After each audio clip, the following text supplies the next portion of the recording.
This is a presentation of NorthEast Streaming Sports.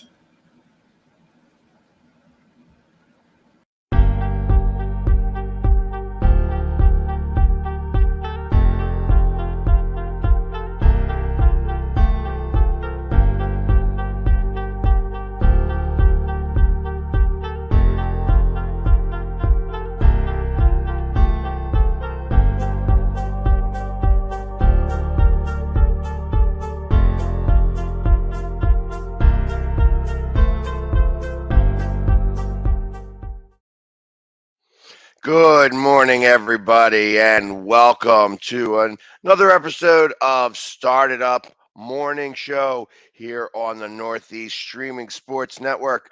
My name is Jamie Pags, the Philly sports guy, flying solo tonight. Keith Engle is just away. He will be back again tomorrow, but you get a full hour of me going over the sports, and it's not going to be just Philly style. We're going to go over everything that happened this weekend in the sports world, and we're going to start it right off with some baseball.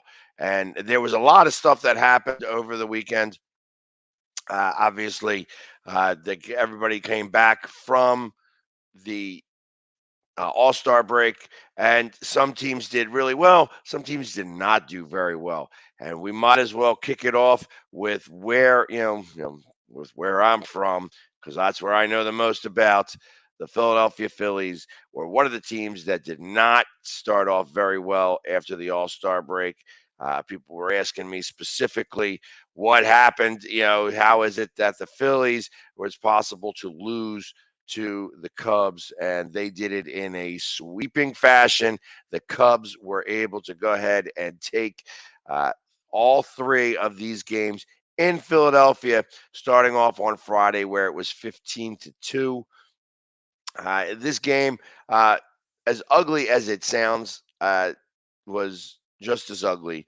They actually, in the ninth inning, they brought in Bryson Stott to pitch, and he got lit up with five runs, a 3-run home run, a 2-run home run, and it just got ugly.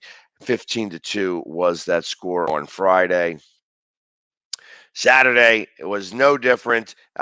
Wheeler pitches a gem. Actually, both pitchers pitch very well. Gets tied into the ninth, 1-1. 10th inning, the wheels fall off for the Phillies. They let up 5 runs and ultimately just unable to come back from that. They wound up losing that game 6-2. And then for the capper in this series, the Cubs went ahead and actually took the third game 4-3. A few home runs in this one. Yan Gomes with the home run. 2 home runs in this game. And Garrett Stubbs, he gets a home run for the Phillies, but just is not enough. They lose this game 4-3. Barry Falter with the loss in that last one. Drew Smiley with the win for the Cubs. That brings the Cubs to a total of 38-57. It does drop the Phillies down to 49-46. It's a shame they started us this off in the All-Star break, 49-43, go down to 49-46, and also our game back in the wild card to St. Louis. Going forward, more of the brooms were out, and though they were out in Boston, unfortunately, the Toronto Blue Jays, I'm not to say, unfortunately for Boston, the Toronto Blue Jays were in town, and they also spanked the Red Sox this week. Going back on Thursday, they start off the series and win the first game on Friday night, 28-5. 28-5. In this game, in the fifth inning, the Blue Jays scored 11 runs in the fifth inning, and that's not that's not the worst of that. All 11 runs were scored with 2 outs and nobody on. So the Red Sox just could not get out of that inning. They also had a set. They gave up a 7-run inning, a 4-run inning. They just were getting crushed all over the place in this. There was also a inside the park. Tapia hits an inside the park grand slam. That's not something you hear every day.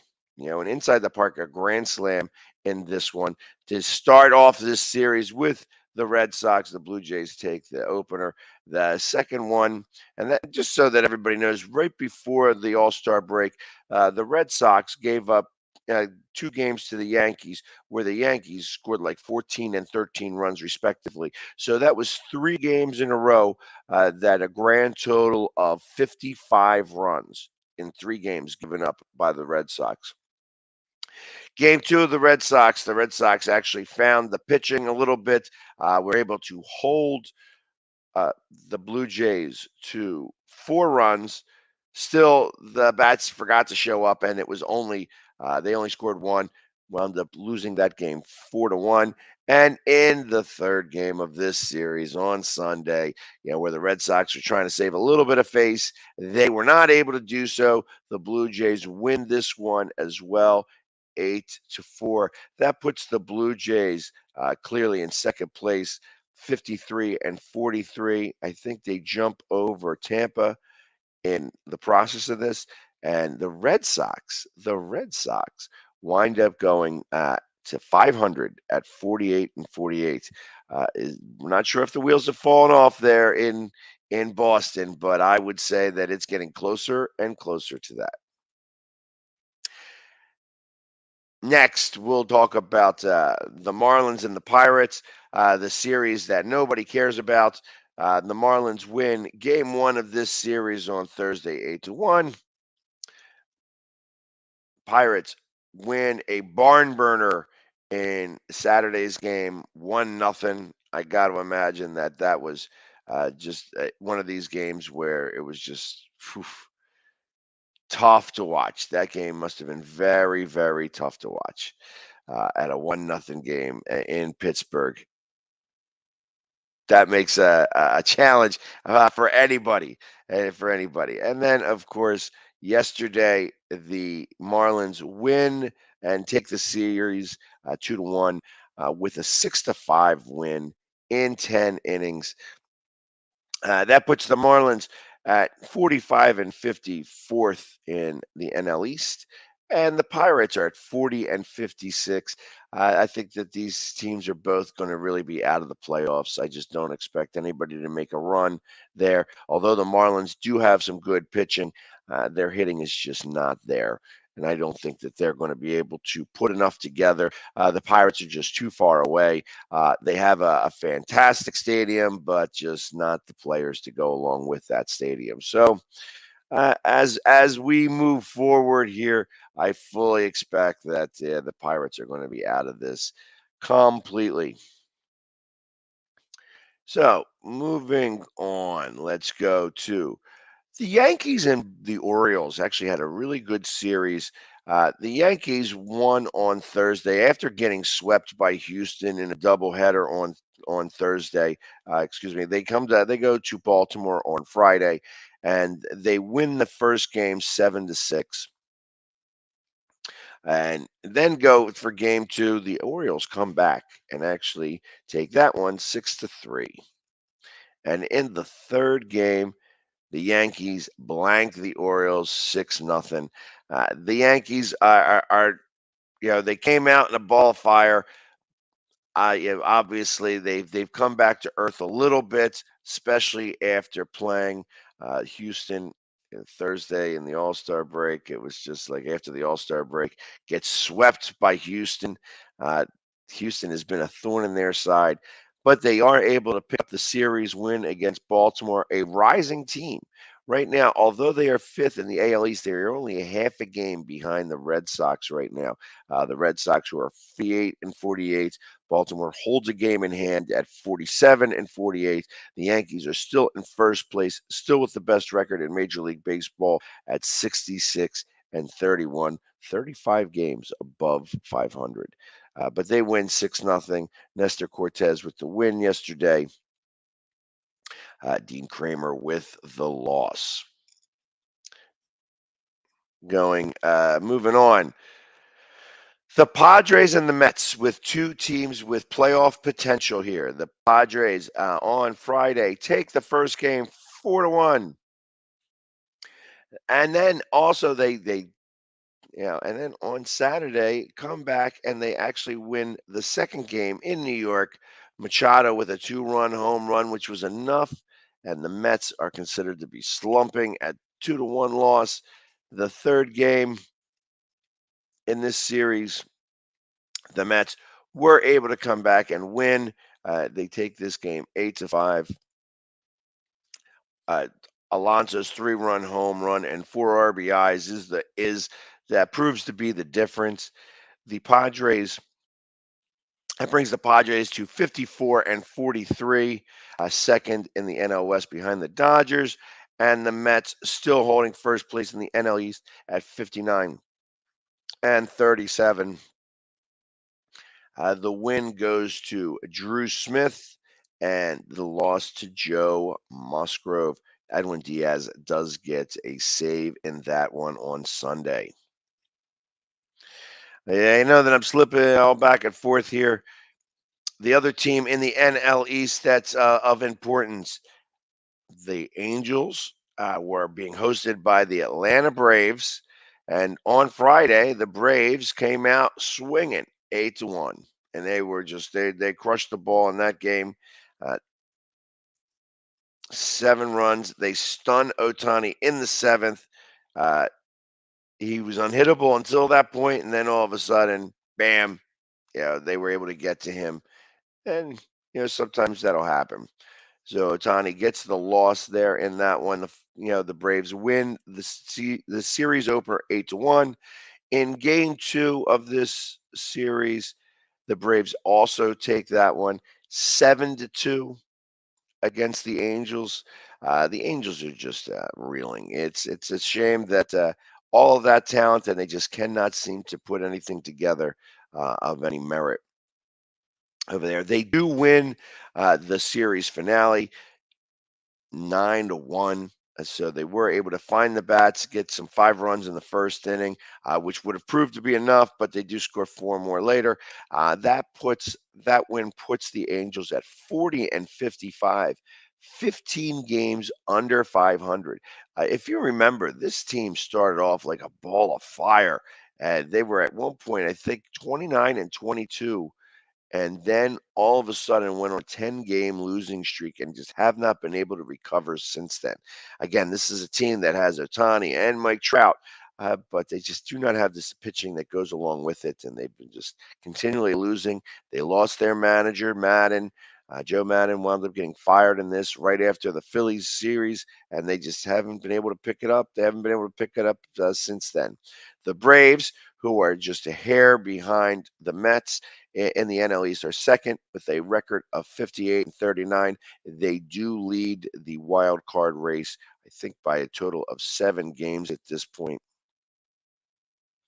So it's the Braves probably going to be making the playoffs and really going to contend with the Mets, who had a big lead starting it off, but have come back down to earth. It's going to be interesting to see if by chance the Mets will give it up as they normally do in August and September.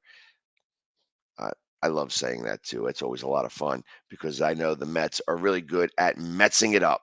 That's one thing that they do very, very well is Mets it up. Moving forward, the Brewers played the Rockies on this weekend.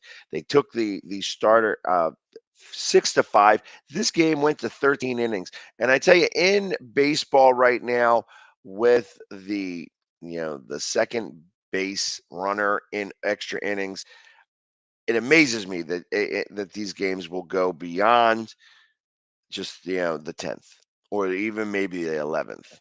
But to go 13th innings, that really does show a little bit of ineptitude by some of these teams. They do both score 2 runs in the 10th inning here, so they both were able to tie it up. The 11th and 12th both were blanks, And then, of course, Milwaukee winning it in the 13th inning against the Rockies. They win that game 6-5. Game 2 of this series, the Brewers were able to beat the Rockies as well, 9-4. There was Woodruff and Renfroe, both of the guys. He pitched Woodruff 6 strong innings, and Renfroe hit a 3-run home run, both in that game to take the second game of this series. And in the third game of this series, the Brewers were able to take out the Brooms and sweep the Rockies out 10-9. This went back and forth a little bit. The they rally in the eighth, the Brewers, for a 3-run eighth inning to take the lead. The Colorado Rockies wind up having get a run back in the ninth inning, but it just was not enough. The Brewers sweep the Rockies out 10-9. And that puts the Brewers still in first place in the NL Central with a record of 53-43, and the Rockies in fourth in the NL West at 43-53. So their records are reversed with each other. I don't think Colorado is going to have enough to be able to start to make a playoff run. And with the trade line looming here in this week, I kind of expect that the Colorado Rockies might be selling a little bit. We don't know because obviously with this extra wild card spot, some teams might think that they're still in it. I just don't think the Rockies have enough, and they may be better served by being a salesman this trade deadline rather than actually going for trying to make something happen and trying to get themselves back into the playoff race.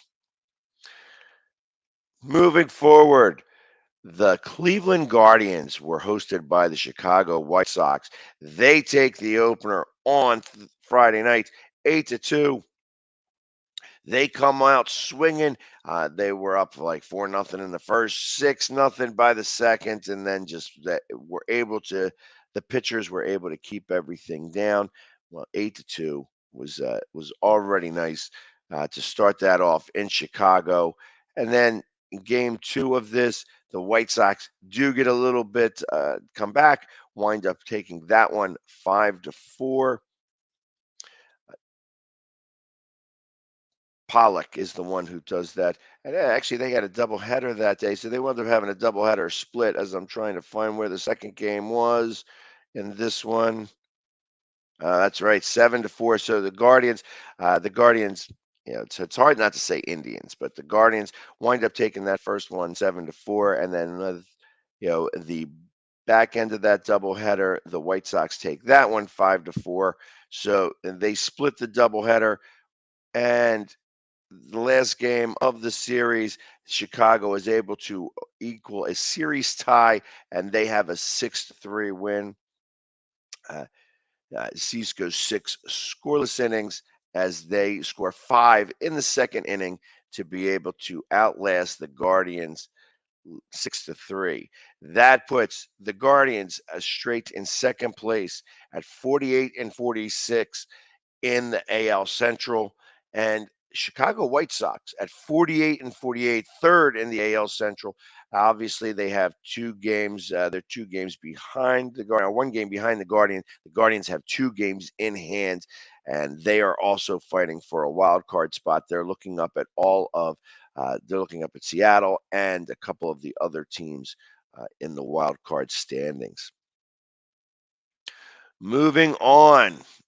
A lot of baseball this weekend. I mean, obviously, we're doing a lot of scores here.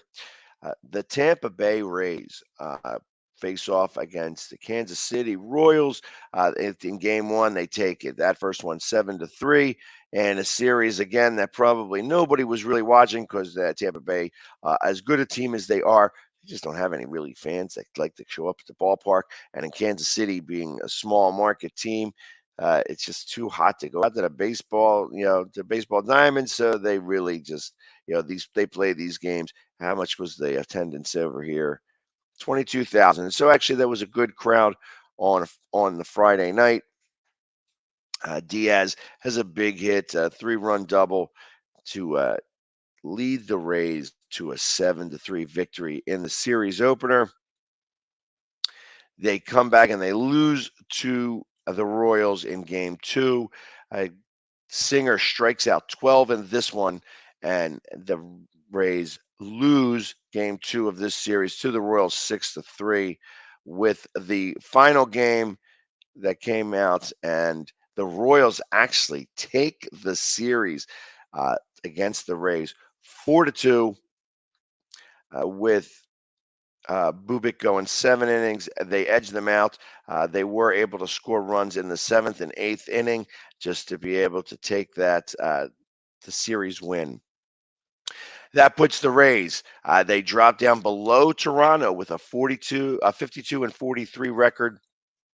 I believe they do hold the last wild card spot currently, and the Kansas City Royals at 38 and 57. They're going to be definitely selling at the trade deadline here in the next week. Fourth in the AL Central. Again, just too far away to try to make a run for the last wild card spot. That's yeah. Kansas City is they go hot and cold. I know that they were a couple of years removed from making it to the World Series. You know, what a difference a day makes. Moving on. The Arizona Diamondbacks and the Washington Nationals. The Arizona Diamondbacks actually a little bit of a surprise team. They're actually playing pretty well here. They win the first game of this series 10-1. Obviously, the Nationals stink out loud, but the Diamondbacks got to be able to beat them, and they do. In the first game, like I said, they scored 10 runs. They had a, you know, lots of going on there. I just nobody really specific, but Gallen winds up with the win, pitching 7 strong innings in that game, beating the Nationals 10-1 on Friday. On Saturday, do the Nationals come back? No, they do not. The Arizona Diamondbacks take that game 7-2 as well. Madison Bumgarner wasn't gets the win. 8 innings pitched, only 2 earned runs give up, and strikes out 9 in this one. 7-2 against Washington. Washington just definitely not doing very well this year. Only a couple of years removed from a World Series win. Uh, but they do take the third game on Sunday. Sunday they win 4-3. Ruiz for the Nationals get 3 hits, and they do avoid the sweep. Wound up getting 1 run in 4 different innings, just enough to be able to hold them off. The Nationals now in the basement in the NL East at 32 and 65. Actually, I believe that that puts them in the basement of Major League Baseball. They with the worst record there. The Diamondbacks, not they're playing a little bit better than we're expected, but they're just not strong enough to be able to go after a wild card position. They're probably going to be sellers at the trade deadline here in the next upcoming week, with a record of 42 and 53. Good for the basement in the NL West.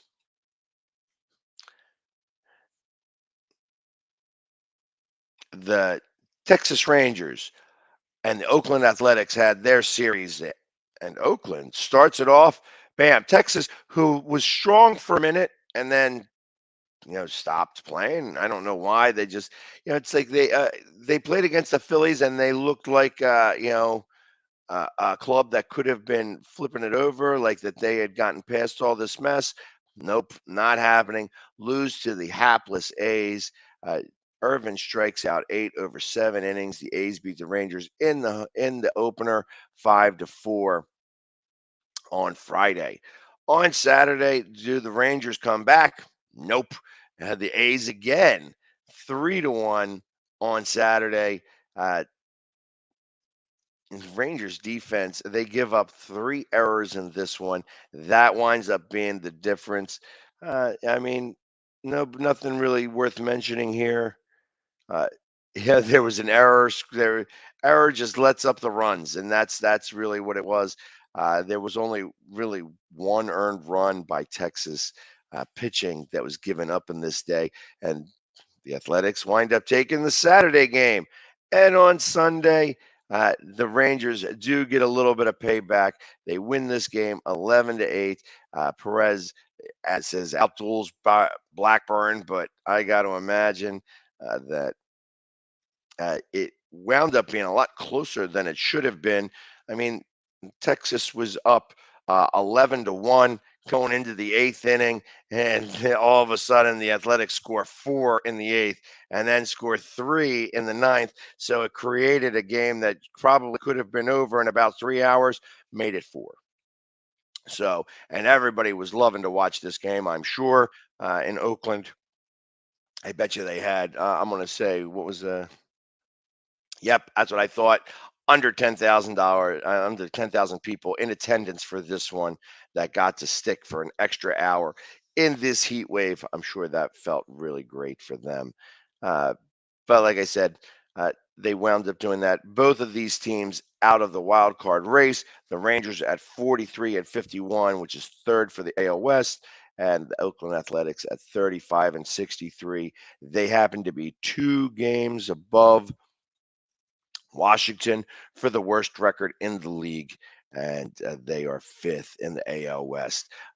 The A's actually have a couple of pitchers who are probably going to be moving locations here in the next couple of days. Let's see. Did I miss anybody? Well, yes. Let's get to the last 2 here. Let's start off. The LA Dodgers host the San Francisco Giants. And I think in a series, yes, that series did start on Thursday. Obviously, the Dodgers win the Thursday game. We talked about that on Friday. On Started Up, that was a 9-6 win by the Dodgers on Thursday. On Friday, they come back and they beat the Giants 5-1. Bellinger gets a grand slam in that. That proves to be the difference. In the eighth inning, it was 1-1. Bellinger smacks one. San Francisco does not come back from that. Winds up losing 5-1 there on Friday night. Saturday, they come back again. Dodgers wind up taking this one as well. That's sorry, wrong button pushed. Dodgers take this one as well. Betts his 200th career home run. I believe that was a 2-run shot, which was enough. Again, they were winning 4-0 in this. Wound up giving up 2 runs in the ninth to make it a little bit closer than it should have been, but winds up with the 3rd win in this, and they got the series win already in Game 3. I bet it wasn't a 2-run home run. It was just a single. These were all solo shots. So Betts hits a home run. Trey Turner hits a home run. Freddie Freeman hits a home run. A lot of home runs by the Dodgers here. All solo shots, just enough to beat the Giants on Saturday. And then on Sunday, the Dodgers get the 4-game sweep against the Giants. And they rally in this one, scoring 3 runs in the 7th inning. Let's see. Clayton Kershaw, I don't think pitched really well in this one. As it says, even on the rare occasions this season when Clayton Kershaw isn't at his best, the Dodgers are still doing what the Dodgers do, and they wind up winning this series. They sweep them out. A lot of brooms out this week. They sweep the Giants in the 4-game series 7-4. That puts the Dodgers number 1 in the NL with a record of 64-30. I believe, if I am not mistaken, that may make them in a virtual tie with the Yankees for the best record in Major League Baseball. The Giants fall to 48-47, and they're slowly falling out of the wild card race. They're going to need some stuff going on over there. I guess the analytics, again, when it comes against the Dodgers, just don't really make much of a difference over there for the manager. I know that he's really beloved by the Phillies faithful here. Thank God he's gone. I'm so happy about that. Anyways, and last but certainly not least, the Mariners, who came in on a 14-game winning streak. wind up running into and hosting the Astros, which after sweeping the Yankees in a doubleheader, they go up to Seattle. They win on Friday night 5-2, and that 14-game streak. And just then they go ahead and they finish the sweep out as well. The Astros wind up winning game 2 of the series on Saturday, 3-1. Justin Verlander with 9 strikeouts in 7 innings pitched. This was a great game going back and forth. Obviously, Houston scored 2 runs in the third, but the pitcher pitched really well. Logan Gilbert, he gets the loss, but he does have a 10-4 record. Gets 8 Ks himself in this one through 6 innings, but winds up losing to Justin Verlander, who gets his 13th win, which leads Major League Baseball. And this happened on Saturday. On Sunday, they had the Astros finish off the sweep. Again, the brooms were out, and they win 8-5. And Astros, coming out of the All-Star break, have won 5 games in a row. And they are fighting. They are number 2 in the AL with the records, 1 game behind the Yankees in total. They have a 64-32 record. The Mariners, who are still they're in second place in the AL West. They were coming on strong. The sweep does not help them, but they still hold the wild card spot here, 51-45, with 45 record. Now, just to make sure, I'm going to go ahead and talk about the standings in total. I know I said them as we went along here, but I'm going to go right to the wild card spots because that's what everybody really cares about. We all know the Dodgers, the Mets, the Brewers are all holding those spots right now, and the Braves 7 games. Is it 7 games? Let me make sure so that I can. Yeah, 7 games up, holding on the wild card with really only 1 game. I want to say they're only 1 game behind the Mets. They are actually virtually 2 games behind the Mets right now. They do hold a game in hand. The Mets hold a game in hand, so it's a game and a half out of there. The Padres have a 3-game lead in the wild card, and right now the Cardinals also hold a 1-game lead over the Phillies. The Giants are 2 games back. The Marlins 5 games back. The Rockies are 7.5. I think that they don't make the cut here. That they're going to have to start to make some decisions. Diamondbacks 8, and then Pirates, as everybody's over 10, not going to really matter much. The big frustration here is that the Cubs, who wound up sweeping the Phillies this weekend, and people ask me, how is it possible that the Cubs sweep the Phillies here? These Cubs stink out loud at 38-57. Truth of the matter is that I feel like that the Cubs probably practiced over the All-Star break, and the Phillies went home and took a break. So that's probably the reason why that happened that way. In the AL, right now you have the Yankees still holding the lead. Literally, it's they hold game and a half lead over the Astros. They have the 66-31, the Astros 64-32. Twins, holding the lead in the AL Central, 52-44. They are a couple of games ahead of the Guardians. I believe that's literally 3 games up on the Guardians on that. The Blue Jays overtake the Rays by a half a game in the wild card standing. So they have the top spots, holding a 2-game lead in the wild card. The Rays have a 1.5-game lead on the wild card. And then the Mariners, who took the series sweep, who lost the series sweep this week against the Astros, hold against the Guardians 2 games. I feel like the Guardians probably have a better shot at going against the Twins, and Boston 3 games out of the wild card, just slowly falling, and quite possibly 3.5 games back. Right behind them are the Orioles, the White Sox. They are tied with the White Sox. The Rangers, again, I feel like that are below the cut line at 7. And then the Angels at 10, and everybody else nobody seems to care about.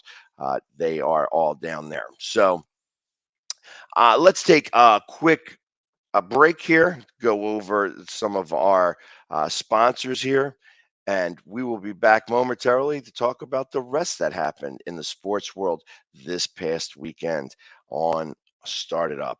We'll be right back. The Hometown Foundation is excited to bring back the Dream Ride experience, August 26th to the 28th at Connecticut's Farmington Polo Club. Join us in celebrating the accomplishments of our Dream Riders while enjoying live music, a car and motorcycle show, family fun zone, pet adoptions, canine demonstrations, the Fireman's Chili Cook-Off, and much, much more. Get your tickets today. See right now, without LeBron, Lakers are struggling. Let me tell you about a team I hate, all right? I know the Dallas Cowboy fan is here, so I had to make sure he knew how much I hate this team. I'm ready. I've often said that the people who run baseball, they try very hard to ruin it. I'm from Brooklyn. I don't have a problem saying it to his face. Oh, I'm from Brooklyn. Hey, you guys any...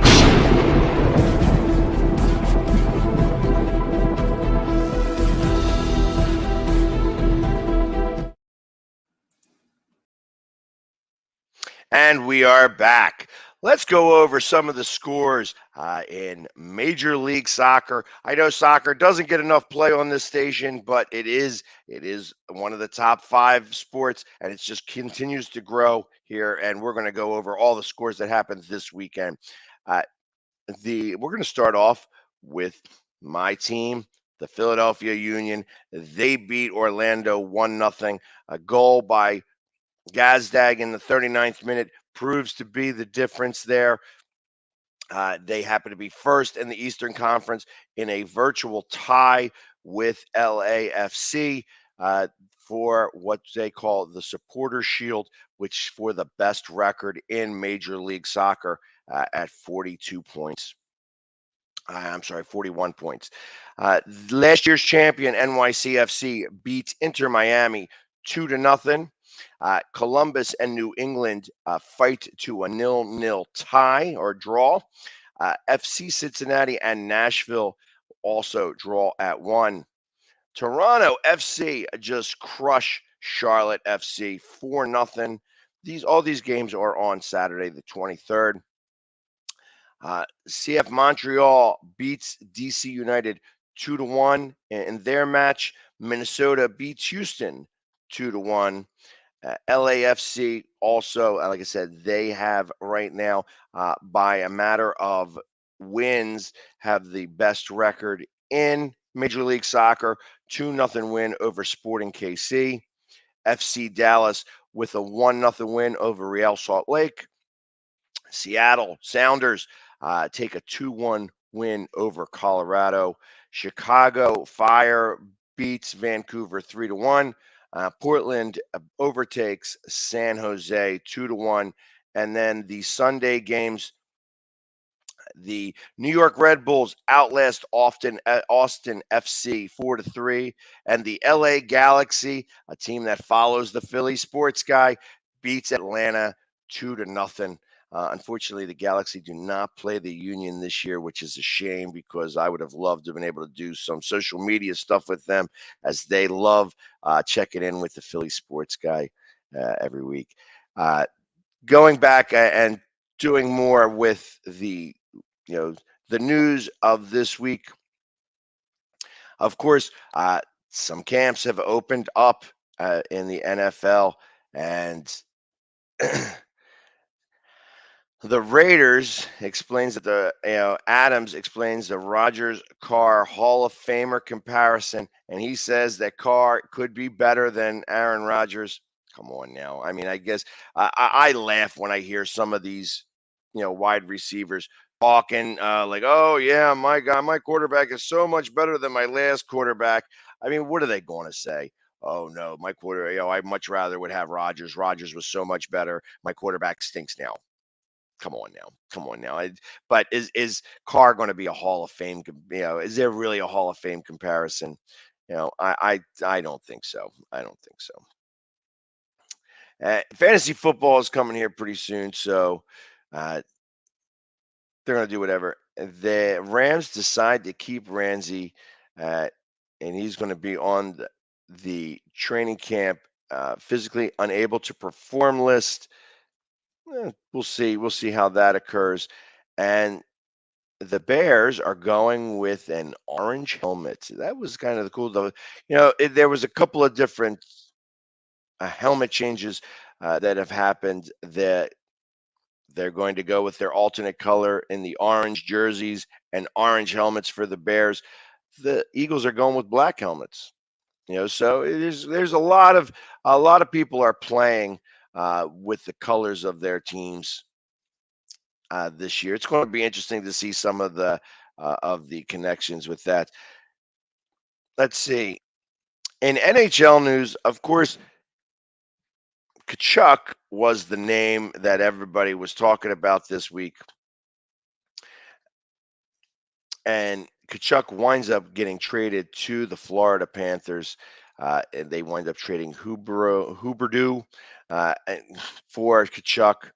I mean, ever since Gaudreau went and left Calgary, it's just been a mess over there. And it looks like that they are going to try to do whatever they can to tank this year and try to get that number one pick.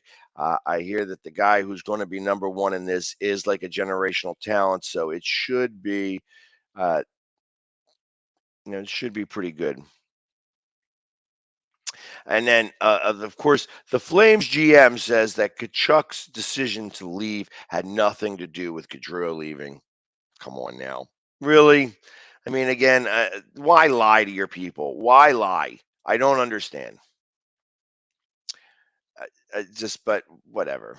So the big names that are left in the unrestricted free agents, so Nazem Kadri, Phil Kessel, Paul Stastny, Sam Gagne, and I'm sure some of these other names are worthwhile, but I don't recognize any of them. For defenseman, PK Subban he really leads that. John Klingberg, but I don't think that he's not even that great. And then goalies, of course, you hear the name Braden Holtby, which sounds better than it really is, but I think that his game has passed him by. And Andrew Hammond left, bringing up the rear of the best unrestricted free agents in the NHL. Surprised that Kadri has not been signed, and I kind of expect that he'll probably wind up back with Colorado. Colorado, fresh off that they're still taking around the cup and stuff like that. There was one guy actually got baptized his kid in the cup, and all these other different things. You hear some of the funny stories that happen. Like, who's eating cereal out of the cup? I don't know if I'd want to eat cereal out of a silver bowl, but you get to do whatever you want to with the cup, and that makes it very interesting in general, all the way around. So, and that's really it with NHL. What's happening in the NBA? Obviously, Nets Curry challenges await Simmons after 1 year absence. Of course, I'm going to read this story straight out. Since it's been over a year since Ben Simmons last played in an NBA contest, Seth Curry believes the three-time All-Star faces an uphill battle as he gets up to speed, that he probably has gotten too slow. However, this is something that Ben Simmons is used to. He wound up in his rookie year, or what would have been his rookie year, sitting out that entire year. And after sitting out for his NCAA team with LSU, decide he doesn't want to play in the tournament, and then doesn't play for the Sixers in year one. Comes back up there. Seth Curry says it's going to be a challenge getting his rhythm back playing basketball. I don't know specifically what he's been through mentally. I can't comment on that, but having the year off and having that time off, competing on 5-on-5 is just going to be hard. So it's interesting to see, what some of the Nets are feeling about. Obviously, they're having some hard time right now. They have Durant, who kind of wants a trade, but there really isn't any trade partners. Because you have Danny Ainge, you kind of screwed with everybody and says, hey, we could get 5 first-round picks, and 2 players for our guy. The Nets are like, ooh, well, I bet you we could get it for our guy, and that's not the case. That's not the case. The Suns re-signed Coach Williams and agreed to a long-term extension. The Lakers and Pacers trade involving Westbrook is dead on the vine. They are not doing it this year. They're not going to be doing it this year. The federal judge again rules in favor of Zion in lawsuit against ex-marketing agents. You know, a judge in North Carolina ruled in favor of NBA All-Star Zion Williamson, this time in connection with a lawsuit he filed against a marketing agent 2 years ago in an attempt to break a contract. So, Zion is right, the agent is wrong, and that ends that whole situation. I'm sure they'll probably do it up again. LeBron's company files a trademark for "shut up and dribble." LeBron James's company, Uninterrupted Inc., is looking to trademark the phrase "shut up and dribble." I'm sure that that's going to be it's great for them to trademark that. I think that looks great and whatever. Let's see. Anything else going on? Is Gobert? Gobert is the one who got all those picks, what have you. Charles Barkley. This is the other thing. It's kind of NBA related, but it's really more LIV related. Charles Barkley plans to offer the LIV plans to offer Charles Barkley the job at broadcasting. I mean, other than the fact that Charles Barkley is not a very good golfer, he has fixed his game a lot. He would make things very interesting. I hear that this deal is ridiculous in terms of that. So you have to offer him ridiculous money to make him consider leaving TNT. I know that Charles Barkley came out this past week because he started to get phone calls from his sponsors, and he's like, listen, they haven't even offered me the money yet. Wait till they offer me the money before I could say yes or no and decide whether this is going to be worth it or not. Charles Barkley, who is not broke by any stretch of the imagination, it's one of, I think that it would be worthwhile. The LIV is doing whatever they can to really make themselves viable. They've already pulled out a whole bunch of people. The PGA is saying that these golfers who are moving to the LIV are not going to be able to play in the PGA anymore. They will not be allowed to come to any of these tournaments in terms of the Masters or what have you. Truth of the matter is that I think that that's going to kill the PGA. I think that the PGA should not. I mean, I know that the knee-jerk reaction is, hey, let's say, no, you can't play in both of these leagues. We're not going to allow you. You won't be able to be in the PGA Championship. You're not going to be able to do any of this else. The truth of the matter is that the LIV has got a lot of money, and you could say for whatever reason, it's because of all of the female stuff that's happening over there in Saudi Arabia and whatever. Listen, these guys don't care. These guys do not care about what happens with that country there. And this is not about politics. This is about the sport of golf. And the PGA better start to figure that out.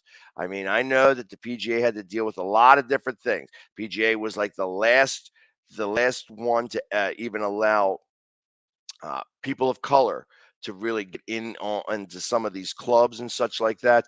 There has been a lot of bigotry throughout the history of the PGA, and now to say, oh well, we're going to take this moral stand against the LIV, wrong. That is the wrong way about going about this, because people do not forget what happened in the past, and I think that they should start to really rethink how they go about things here. Good morning. Thank you for listening in today on Started Up. Just real quick, let me show who this is. I finally got somebody watching me on my YouTube channel. And if you have the opportunity, please subscribe to the Northeast Streaming Sports Network or our Roku channel. I'm looking at myself on TV right now, and I look much better on the big screen than I do on a little computer. but that's okay. Thank you very much for checking in with us today. So, and from what I understand, they're going to offer like $35 million to Charles Barkley to come do that. So, well, we'll see. The other big news was that the 76ers are planning planning for a new arena downtown in Philadelphia in what they call the Fashion District of Philadelphia. I've never heard about the Fashion District before. That's one of those new terms that somebody else is calling for Philly.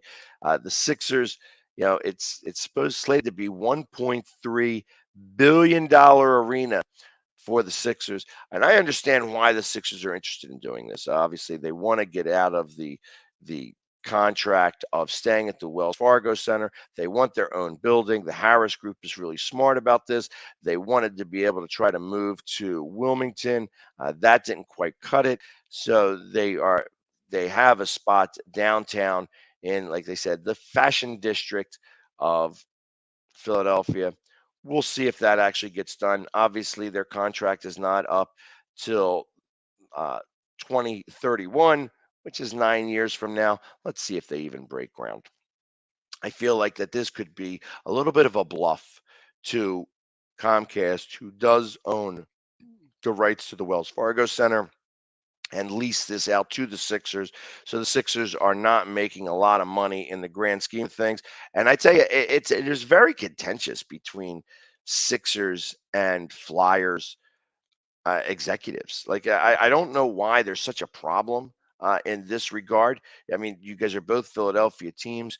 I mean, this goes back to the time when Ed Snyder was here, and Pat Croce, who worked for the Flyers organization, said at one point he wanted to own the Sixers. He worked and worked and worked his tail off to be able to get to the point, and he did wind up owning the Sixers. The Sixers wound up going on a big run during that time, and was more popular than the Flyers. They were getting more people into the stadium, and that just ate on Ed Snyder, so much so that he did not renew the contract with Pat Croce, and Pat Croce wound up leaving. It wound up being a very frustrating situation.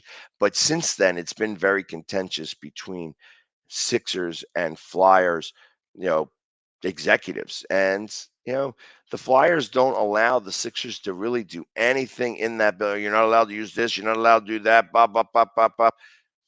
Ultimately, I think that it's going to cause them to lose the tenant. And, this is, just par for course. And how Comcast runs their organization. They just, between what's happening with the Flyers almost being like the full laughing stock of the NHL. And, Comcast, I think it's just time for Comcast to stick with what they do best and do cable, and maybe sell this team to somebody who actually knows a little bit more about hockey, because they're just not seem to be doing it right. Chuck Fletcher has just been an absolute mess. Not try to keep it on Philadelphia terms anymore. But and that's really it with the NBA. Let's see if there's anything that happened. Real quick, let's go over some NASCAR. There was a race this week up at Pocono. It was the Pocono 500, which I believe is a 400-mile race. Let me make sure that I am 100% on that before I start talking out of turn, saying that I was just up there the other day. So no, it's actually a 400-mile race. It was it's a Cup Series at Pocono Raceway. It doesn't really say what the name of that. I know that it's like, I thought it was the Pocono 500 and the Philadelphia 500 or the Pennsylvania 500, but I don't know which one this was. Anyways, that was won by Chase Elliott. The number 9 car gets in first place. He gets the 53 points. Tyler Reddick comes in second. Daniel Suarez on the number 99 car comes in third. And the amount of points, obviously, the leader in the points on that was Chase Elliott. He got 53 points going for the series. And the second place in points was Daniel Suarez, 99. I don't know. I'm not sure how they scored these points here for this, but there was a number of players with 35. Third place was Kyle Larson the number 5 car with 45 points. And that's how they register all those. I'm not exactly sure who is leading in the series in total, but there's still a lot of time left. I'm sure they're probably only about 8 races in or 9 races in the NASCAR Cup Series. So we'll see as we go forward. Let's close this out today with WNBA scores. Last night, the Dallas Wings beat the Indiana Fever 96-86. Indiana's Mitchell scores 34.6 assists, 5 rebounds. For Dallas, I'm going to kill her name. Wnba. Whoever she is, she scored 22 points. I'm sorry, I'm killing her name. Don't want to do that. It just makes, rather than me trying to say something I don't know, I don't want to sound like a fool. I already tried to, and I sounded like a fool. Anyways, Seattle Storm beat the Atlanta Dream 82-72. Howard leads Atlanta with 23 points and 6 rebounds. Charles for Seattle, 27 points, 15 rebounds, and 4 blocks. You just can't get over top of her. And then the Connecticut Sun beat the Minnesota Lynx 86-79. And Powers from Minnesota, 17 points, 4 assists, and 2 steals. And that's really it that we have today in sports. Tomorrow, Keith Engle will be back, so you'll get not just me in total. You'll get a little bit of going back and forth. So I appreciate everybody who tuned in to me this morning to go over all of the sports from throughout the weekend. And we will be back tomorrow, 6 a.m., fresh and early, to go over all the scores and highlights from everything that happened in sports today on Monday, the 25th. Again, thank you everybody for tuning in, and we will see you guys tomorrow. Have a great Monday.